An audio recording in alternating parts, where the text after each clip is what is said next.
ce retard. Deux points majeurs à notre réunion de groupe. Ce qui s'est passé hier soir du débat sur le PLFSS-R avec une situation totalement inédite, c'est-à-dire le gouvernement qui réserve l'ensemble des articles du PLFSR, l'ensemble des amendements.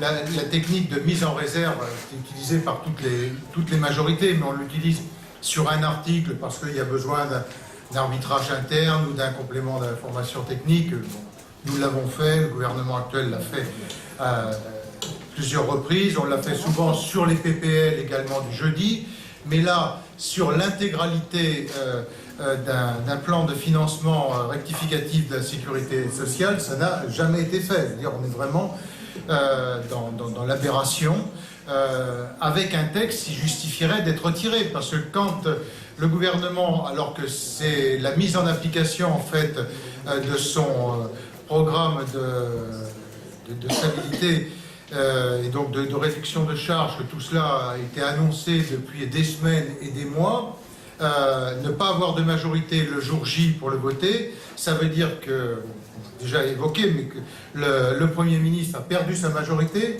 La majorité présidentielle, elle est perdue depuis longtemps, mais là, c'est la majorité au sein du PS. Hier, il y avait une soixantaine de députés socialistes à minuit qui étaient incapables de s'arbitrer entre eux.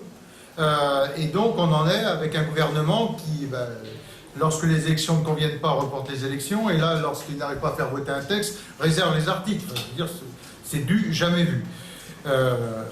Donc nous sommes déterminés à ce que le gouvernement donne une explication, soit il retire ce texte, qui d'ailleurs, soit dit en passant, ne sert pas à grand-chose, puisqu'on est dans un texte d'annonce, puisque les mesures ne s'appliquent qu'au 1er janvier 2015, les financements devront être sur 2015, et on en connaît absolument, on ne sait absolument pas ce qu'il y a.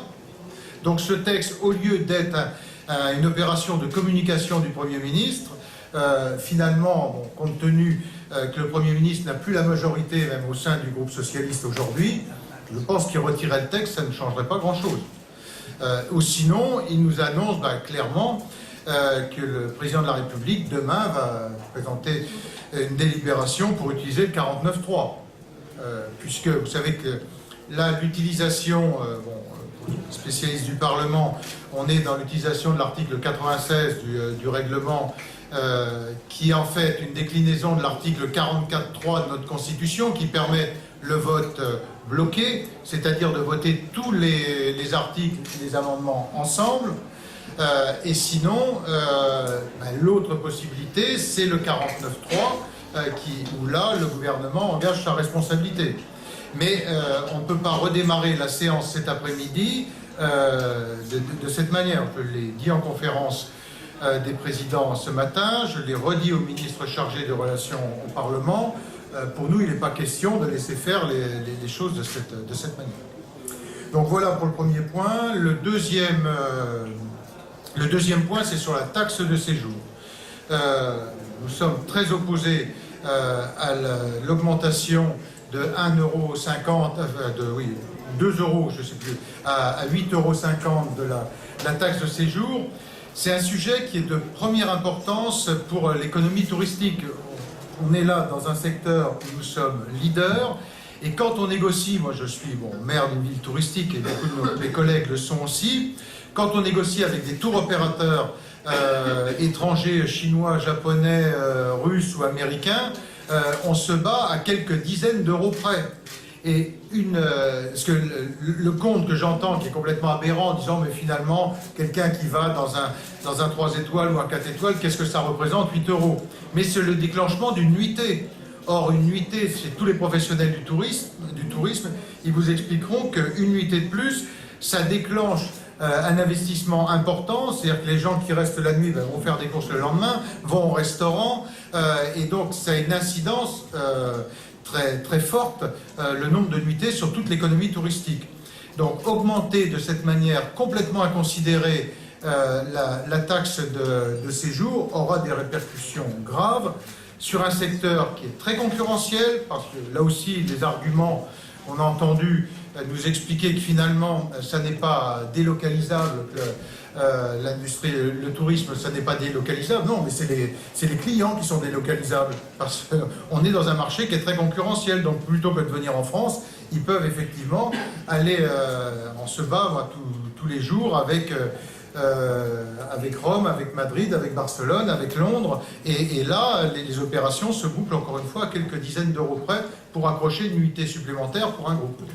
Donc voilà pourquoi on reviendra sur ce point, bon, qui sont les deux points qui me semblent essentiels sur notre réunion de groupe, à la fois le PLFSR et la manière dont il s'est engagé, et puis la taxe de séjour. Maintenant, avec discussion. Pourquoi il n'y a pas grand monde à l'UEP ce matin pour parler de Nicolas Sarkozy là, ce qui est ce matin? Parce qu'il y a une procédure de justice qui est en cours et qu'on n'a pas l'habitude de commenter. Vous savez, je vais vous le dire, je pense dans cette salle à peu près 50, 60 fois, je ne sais pas, donc je viens le redire une fois de plus. Comment pas? Oh oui, parce que vous m'interrogez souvent. Oui, mais ça, c'est les sujets qui vous passionnent. Donc, je ne sais pas combien de fois je vous l'ai dit, mais voilà, je vous redis la même chose, on ne commande pas une décision de justice, enfin pas une décision, une procédure de justice en cours. Moi, je suis convaincu que Nicolas Sarkozy se sortira la tête haute de cette épreuve, mais bon, voilà. La procédure est en cours, je ne vais pas la commenter. Comme certains, vous parlez d'acharnement contre l'ancien président. Non, je vous ai dit ce que j'avais à dire. Je vous ai dit que j'étais convaincu que Nicolas Sarkozy se sortirait de la tête haute de cette nouvelle épreuve, mais qu'au-delà de ça, je ne commenterai pas une procédure qui en cours. Est-ce que Gilles Carrez travaille sur son audit? Oui, il a commencé, il a fait un point d'ailleurs d'étape au groupe, et il le fera complètement la semaine prochaine. Il aura l'appui d'un commissaire au groupe. Non, moi ce que j'ai souhaité, ce que j'ai annoncé, ce qui sera repris, mais on verra ça la semaine prochaine, c'est qu'on se constitue très rapidement en commission et en association avec à la fois être accompagné par un expert comptable et un commissaire au compte. Et on verra ça la semaine prochaine.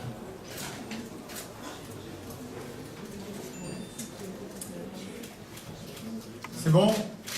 Eh bien, allez, on va faire